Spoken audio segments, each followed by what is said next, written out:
कौन नहीं जानता अमीरुल मोमिनीन हजरत उमर रज़ी अल्लाह ताला। और आपका रूप दबदबा ऐसा, जलाल ऐसा, आपका नाम सुन के बड़े बड़े बादशाह कांप जाते थे, बादशाह कांप जाते थे। लेकिन हुजूर की दी हुई शरीयत में पूरी जिंदगी पहरा दिया। और जब पूरी जिंदगी हुजूर की छोड़े हुए, हुजूर के दिए हुए उसूल और ज़ाब्तों पर आपने पहरा दिया, फिर दुनिया ने कैसा सर आंखों पे रखा। किसी खातून का तेल जमीन पे गिरा, रोती हुई बैठ गई वहां पे, हजरत उमर का गुजर हुआ और आपने पूछा क्यों रो रही है? खातून ने कहा था मेरा तेल गिरा, जमीन पी गई। अल्लाह अकबर, कैसे गुलाम थे हुजूर के। आपने हाथ में दुर्रा पकड़ा हुआ था, फरमाने लगे जमीन जानती है मैं कौन हूँ? देख मैं उमर हूँ, इसका तेल वापस कर ले वरना हड्डी तोड़ दूंगा। इतनी बात हजरत उमर ने कही। तारीख में लिखा है कि जमीन से ऐसे तेल बाहर आ रहा था जैसे चश्मे से पानी बाहर आया। ये हुजूर के गुलामों की शान है। ऐसे तेल वापस आ गया जैसे पानी चश्मों से निकला करता है। हाँ, मगर उनकी जिंदगी देखो, अल्लाह पे तवक्कुल देखो। आज बंदे की तारीफ कर दो तो मौज ही मौज हो जाती है उसकी, हैं? कह दो ना यार ये बहुत अच्छा आदमी है, तो फिर वो यूं हो जाता है। अब तो हमसे अच्छा कोई है नहीं। लेकिन देखो किसी ने हजरत खालिद बिन वलीद, कितने बड़े सिपह सलार हैं, कितने बड़े सिपह सलार, जिस जंग में कदम रखें फतह मुकद्दर बन जाती है। किसी ने कहा हजरत खालिद बिन वलीद इतने बड़े जंगजू हैं कि वो अपने तलवार की दम पे जंग जीतते हैं। हजरत उमर के सामने बात आ गई, गुस्सा आ गया हजरत उमर को। कहने लगे नहीं, ऐसा नहीं है। जंगे जितनी भी मिलती हैं खुदा के करम से फतह मिला करती है। सुभान अल्लाह, सुभान अल्लाह। कहा नहीं, अगर खालिद सिपह सलार ना हो तो जंग फतह ना हो। इतना सुना आपने हुक्म जारी कर दिया, फरमाया जाओ जंग में जाओ, ये मेरा खत ले जाओ और जाकर के खालिद बिन वलीद के हाथ में दे दो। खालिद बिन वलीद के हाथ में दे दो। वो खत कासिद लेके गया, हजरत खालिद बिन वलीद के हाथ में खत दे दिया। उसमें लिखा हुआ था तुम्हें माजूल किया जाता है और तुम्हारी जगह पर सिपह सलार अबू उबैदा इब्न जर्राह को मुकर्रर किया जाता है। हाँ, कि तुम्हारी जगह पर अबू उबैदा को खलीफा मुकर्रर किया जाता, वो सिपह सलार मुकर्रर किया जाता है। फरमाया उसमें नीचे लिखा था सुनो, या तो जंग लड़नी है तो आम सिपाही की तरह लड़ सकते हैं आप, लेकिन सिपह सलार बन के नहीं। वो कैसे हुजूर के चहीते थे, खुद अपने हाथ से जाके अलम हुजूर के सहाबी को पकड़ा दिया और खुद एक आम सिपाही की तरह लड़ने लगे। किसी ने कहा खालिद बिन वलीद अब भी लड़ोगे? आपको सिपह सलार के मनसब से हटाया गया, अब भी लड़ोगे? कहने लगे खालिद कभी अपने लिए नहीं लड़ा, पूरी जिंदगी हुजूर के लिए लड़ा। कल भी सिपाही बन के खालिद लड़ता था, आज भी सिपाही बन के खालिद लड़ेगा। अल्लाह अकबर। आप जंग लड़ते रहे, सिपह सलार बन के नहीं। आज आपको किसी को मनसब से हटा के देखिए, अगर कह तो दीजिए किसी से कि तू मस्जिद की सदारत के लायक नहीं है, तू इसके खजांची बनने के लायक नहीं है, तू मुअज्जिन बनने के लायक नहीं है। लोग जिल्लत से समझते हैं कि हम जलील कर दिए गए, हम रुसवा हो गए। और यार कभी अपने लिए न जी, अगर जीना है तो मुस्तफा की गुलामी के लिए जिया करो। अगर मनसब बदले तो बदल जाएं, लेकिन मुस्तफा के दीन पे कोई आंच नहीं आनी चाहिए, हुजूर के दीन पे कोई आंच नहीं आनी चाहिए। पूरी जिंदगी खालिद बिन वलीद उसी हालत में लड़ते रहे, एक सिपाही बनकर के लड़ते रहे। अल्लाह अकबर। जंग का मौका आया, लड़ते लड़ते दरिया के किनारे पूरा लश्कर पहुंचा। आप उस वक्त में सिपाही की हालत में थे, जो सिपह सलार हैं उस वक्त के। कहते खालिद बिन वलीद कहा जी, का करीब आइए, का बात क्या है? हजरत खालिद बिन वलीद को करीब बुलाया, बुलाने के बाद कान में कहा बताओ तो सही, लश्कर पार लेके जाना है, इस लश्कर को दरिया के पार कैसे पहुंचाया जाएगा? कोई रास्ता तुम्हें तो आता होगा, बताओ तो सही, अगर कोई रास्ता हो तो बताओ। अल्लाह अकबर। मासूल किसने किया है? हजरत उमर ने किया है। मनसब किसने लिया है? हजरत उमर ने लिया है। होना तो ये चाहिए था, खालिद बिन वलीद नाराज होते, लेकिन जब पूछा गया बताओ दरिया कैसे पार किया जाएगा, आपने सिपह सलार के कान में कहा हजरत जी दरिया से इतना कह दीजिए कि तुझको उमर के इंसाफ का वास्ता, मुस्तफा के गुलामों को जगा देते। हजरत अबू उबैदा बिन जर्राह कहते हैं ए दरिया तुझे उमर फारूक के इंसाफ का वास्ता हमें जगा देते। इतना कहने की देर थी, दरिया में रास्ता नहीं बना, पानी दो जगह नहीं बटा, रास्ता खाली नहीं हुआ। अबू उबैदा ने कहा था खालिद बता तो सही, हमने कह भी दिया है लेकिन दरिया ने रास्ता नहीं दिया। इतना कहना था। खालिद बिन वलीद कहते हैं परेशान क्यों होते हो, दरिया में घोड़े डालो। सबसे पहला घोड़ा हजरत खालिद बिन वलीद ने डाला, उनके पीछे घोड़ा अबू उबैदा बिन जर्राह ने डाला, उनके पीछे पूरा लश्कर पार हो गया। जब लश्कर पार हुआ, खालिद बिन वलीद कहते हैं, मुझे पैदा करने वाले की कसम, जब मैंने दरिया में घोड़ा डाला था, बज़ाहिर तो दरिया पानी से भरा था, लेकिन जब घोड़ों ने पानी पे कदम रखा था तो ऐसा नहीं लग रहा था कि पानी पे कदम है, बल्कि ऐसा लग रहा था जैसे घोड़ों के नीचे पत्थर की सिल्लें बिछा दी गई है। नारे तकबीर, नारे रिसालत, उलमाए अहले सुन्नत मसलके आला हज़रत, नारे तकबीर, नारे रिसालत। ये हैं हुजूर के गुलाम। आज सोच के हमारे दरमियान यही गुलामी है। अगर किसी को पंच बना के बैठा दो किसी के फैसले में, तो आज तो इशारों में पंचायतें हो जाती है। अगर जालिम ताकतवर है और मजलूम कमजोर है तो कहते कोई बात नहीं भाई, गलती हो गई, अब नहीं होगी, हो गया फैसला। ये आज हमारे फैसले हैं, कल खुदा की कसम उनके फैसले थे। उनके फैसले, अल्लाह से डरने वाले लोग थे वो। और कैसे लोग, जब दरिया पार हो गया, जब दरिया पार हो गया तो सिपह सलार कहने लगे लश्कर से, पीछे मुड़ के गौर से देखो किसी की कोई चीज गुमी तो नहीं है। लश्कर के लोगों ने कहा, हजरत एक प्याला था वो दरिया में गिर गया, एक प्याला था दरिया में गिर गया। पीछे मुड़े हजरत अबू उबैदा इब्न जर्राह और दरिया की तरफ रुख किया और रुख करके कहने लगे, दरिया क्या तुझे याद नहीं रहा मैंने तुझे हजरत उमर के नाम का वास्ता दिया था? तेरी इतनी हिम्मत हो गई, तूने मुस्तफा के गुलामों का प्याला ले लिया।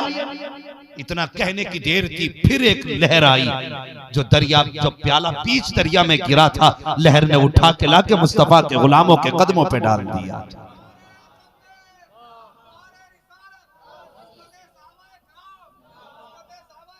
जिंदाबाद जिंदाबाद, अल्लाह सलामत रखे भाई तुम्हें। सुने, ये हुजूर की गुलामी का असर था, लेकिन यूं ही गुलाम नहीं थे, यूं ही गुलाम नहीं थे। आज किसी को जरा सा मनसब मिल जाए, यहाँ प्रधान को क्या बोलते हैं, सरपंच, प्रधान ही बोलते हैं। किसी को प्रधानी का ओहदा मिल जाए, किसी को सेक्रेटरी का ओहदा मिल जाए, किसी को मतलब ऊंचा मनसब मिल जाए ना, तो फिर वो मुड़ के नहीं देखता। हाँ, फिर वो मुड़ के नहीं देखता। मगर हुजूर के गुलामों ने देखो, जिन्होंने आधी दुनिया पे हुकूमत की, उनकी नजरें कैसी थी। नकाब ओढ़ के रात में हजरत उमर निकले। उनका नकाब औरतों वाला नकाब नहीं होता था, चादर थोड़ी नीची करके डाल लेते थे ताकि किसी को पहचान ना हो। रास्ते में रात को निकले, जब बस्ती के बाहर गए ना तो एक झोपड़ी दिखाई दी। झोपड़ी के बाहर कोई बैठा हुआ था, आंख में आंसू थे, अंदर से किसी खातून के रोने की आवाज आ रही थी। हजरत उमर फारूक आजम पहुंच गए, जाके करीब कहने लगे, बता तो सही तू कौन है, कहाँ का रहने वाला है? उसने कहा मैं मुसाफिर हूँ, परदेसी हूँ। कहा यहाँ क्या कर रहा है? कहा अमीरुल मोमिनीन से मिलना चाहता था। उमर फारूक आजम का बड़ा नाम सुना, उनसे मुलाकात के लिए आया था। फरमाने लगे फिर बताइए इस खेमे में क्या है? उसने कहा हुजूर मेरी बीवी मेरे साथ थी। उसने कहा जनाब, उसने पहचाना नहीं? कहने लगा जनाब मेरी बीवी मेरे साथ थी, लेकिन बच्चे की विलादत का दर्द है जिसकी वजह से वो परेशान है। आपने फौरन इतना सुना ना, फरमाने लगे ठहर अभी आया। घर गए, अपनी बीवी उम्मे कुलसूम से कहा, उम्मे कुलसूम का जी का जल्दी कर, जितनी चीजों की जरूरत बच्चे की विलादत में खातून को होती है सारी चीजें ले लो। फौरन तैयार हो गई और आपके साथ वहां आ गई जहां पे वो मुसाफिर था और उसकी बीवी थी। अल्लाह अकबर। आने के बाद उसने, आपकी बीवी उम्मे कुलसूम कहने लगी हजरत जी चूल्हा जलाइए, थोड़ा सा गुड़ पकाइए, इसमें चने डालिए, जो भी बनाना था बनाने के लिए। हजरत उमर ने भूखे मार मार के चूल्हा जलाया, भूखे मार मार के चूल्हा जलाया। बीवी से कहा जा कोई कमी नहीं होनी चाहिए, बीवी को खेमे में भेज दिया। आप अंदर एक आम आदमी की तरह बीवी के कहने पर सारे काम करते रहे। अंदर से आवाज आई अमीरुल मोमिनीन मुबारक हो। का क्या बात है? का आने वाले मेहमान को खुदा ने बेटे से नवाज दिया है, बेटे से नवाज दिया है। जैसी बीवी ने कहा अमीरुल मोमिनीन, इसके हाथ में पानी का प्याला था, इसके हाथ से प्याला छूट गया। कहने लगा क्या कहा? का अमीरुल मोमिनीन। कहा किसको? हजरत उमर आगे बढ़े, कहने लगे तू जिस उमर को देखने आया है वो उमर कोई और नहीं, तेरी आंखों के सामने खड़ा है। हाँ, यही चिराग जलेगा तो रोशनी होगी। जब तक निजाम मुस्तफा दुनिया में नहीं आएगा तब तक सुकून नहीं हो सकता है।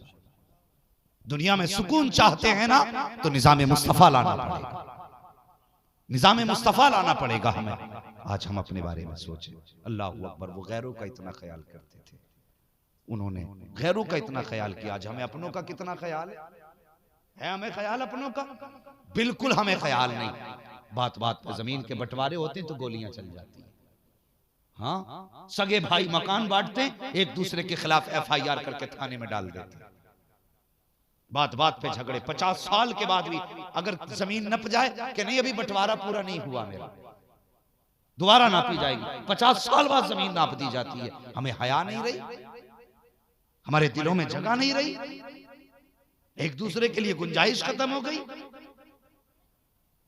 कबीले बनु कुरैश के फतह के मौके पर जब माले गनीमत आया, मेरे हुजूर ने फरमाया ये माले गनीमत मुहाजिरीन को जाकर के दे दो, और मुहाजिरीन को जो अंसार ने माल दिया है उनका उन्हें वापस करा दो। ये खबर पहुंचते पहुंचते सहाबा तक पहुंच गई, अंसार तक पहुंची। रोते हुए आए हुजूर, सारे फैसले आपने मुहाजिरीन और अंसार को बैठा के किए, लेकिन आज अंसार से नहीं पूछा। हुजूर हमें कोई शिकायत नहीं, बस एक बात की ख्वाहिश है। कहो क्या कहना चाहते हो? कहा हुजूर बात सच्ची है, आप जो कहते हैं पत्थर की लकीर है, आपकी मर्जी है। जो भी माले गनीमत मिला है बेशक आप मुहाजिरीन को दे दें, लेकिन हमने जो मुहाजिरीन को दिया है हमारा वापस ना कराएं, हमारा वापस ना कराएं। हुजूर हमने भाई समझ के दिया है, हमने उधार नहीं दिया था। आका हम चाहते हैं कि हमारे भाई हमारी दौलत को भी इस्तेमाल करें और जो मुस्तफा नवाजे उसे भी यही इस्तेमाल। आज 50 साल के बाद अपने के खिलाफ खड़े हो जाते हो, कौन सा इस्लाम है? मुझे बताइए। जलसा आप साल में 4 बार करें, लेकिन अगर जलसों से कुछ हासिल ना करें तो हमारी जिंदगी कैसे बदलेगी? इस जिंदगी में इनकलाब लाइए, अपनों के लिए जगह कीजिए दिलों में। पूछें जो लोग सियासत पे नजर रखते हैं, जो लोग साहिबे मनसब हैं, उनसे पूछो कि थानों में जाके देखो मुसलमानों की तादाद कितनी कसरत से है। जेलों में मुसलमान पड़े और उनमें 90% बेगुनाह पड़े। उन्हें बेगुनाहों को फंसाने वाले कौन है? हम। उन्हें जेल कराने वाले कौन है? हम। उनके बच्चों को यतीमों की तरह जिंदगी गुजारने पर मजबूर करने वाले कौन है? हम। और उसके बाद भी फख्र से कहते हैं मुसलमान हैं। ओ यार, तुम अपनों को माफ नहीं कर सकते तो तुमसे क्या उम्मीद की जा सकती है कि तुम किसी गैर को माफ कर पाओ? भाई से गलती हुई थी, तुमने उठा के जेल में नाम डाल दिया।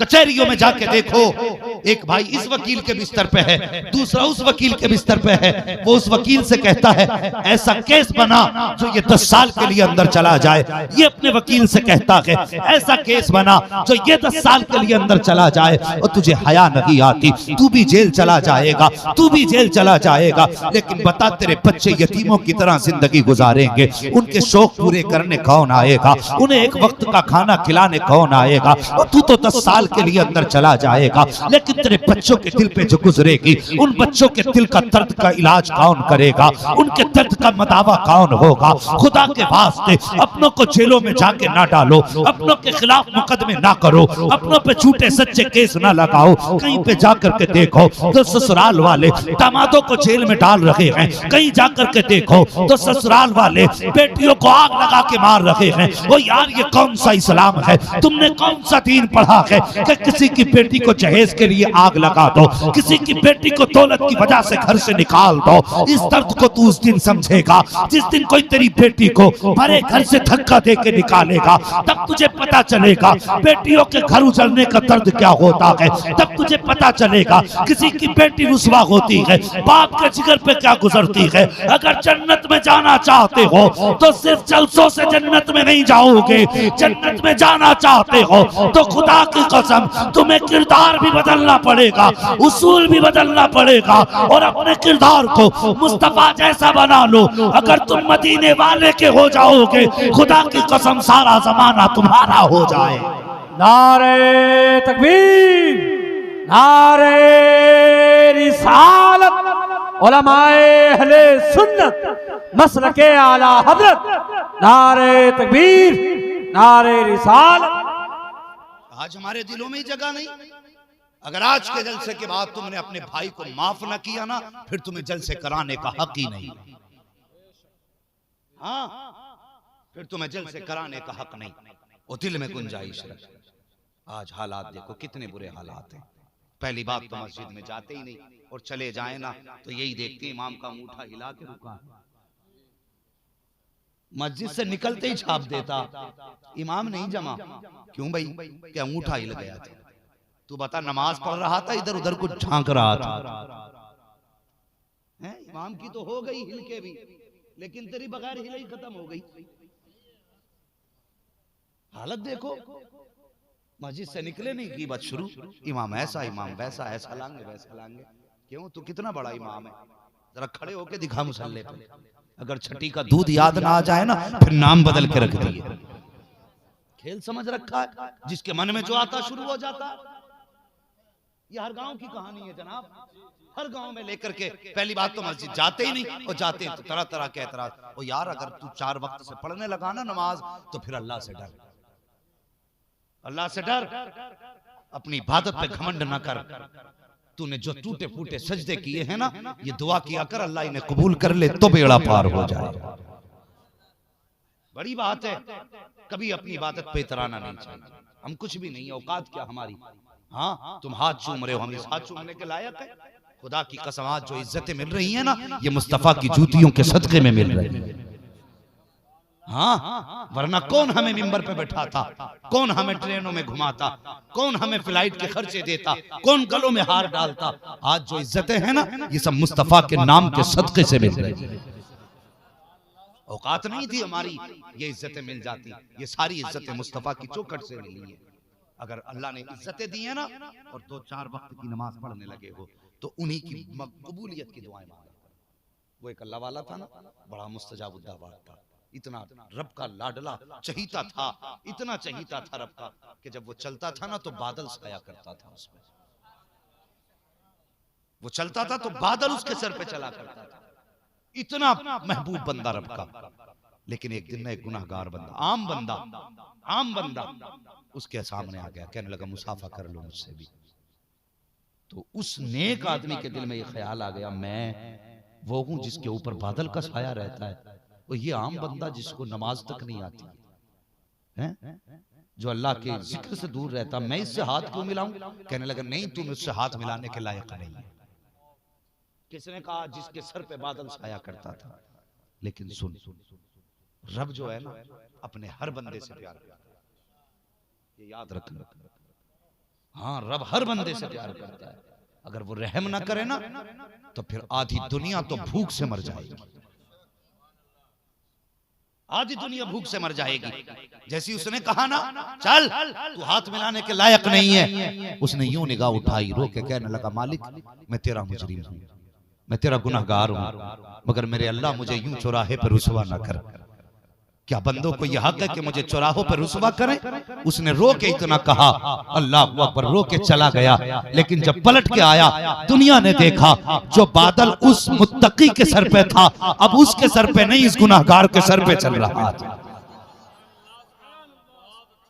कैसे तुम फैसला कर सकते हो कौन गलत है कौन सही है? फतवे जाहिर पे लगते हैं, बात सही है, लेकिन अगर नमाजें पढ़ने लगे हो ना, तो फिर इतराना मत, किसी पे उंगली ना उठाना, अपने गिरबान में झांक के देखो। नमाज के लिए कितना इल्म चाहिए, ये बात खत्म कर दे रहा हूं, और आखिरी कील ठोक देता हूं जो इतराते हैं। नमाज के लिए कितना इल्म होना चाहिए? किसी ने सैयदी सरकार आला हजरत से पूछा था, हजरत आपको कितना इल्म है? आपने फरमाया था, बस अपनी नमाज दुरुस्त पढ़ लेता हूं।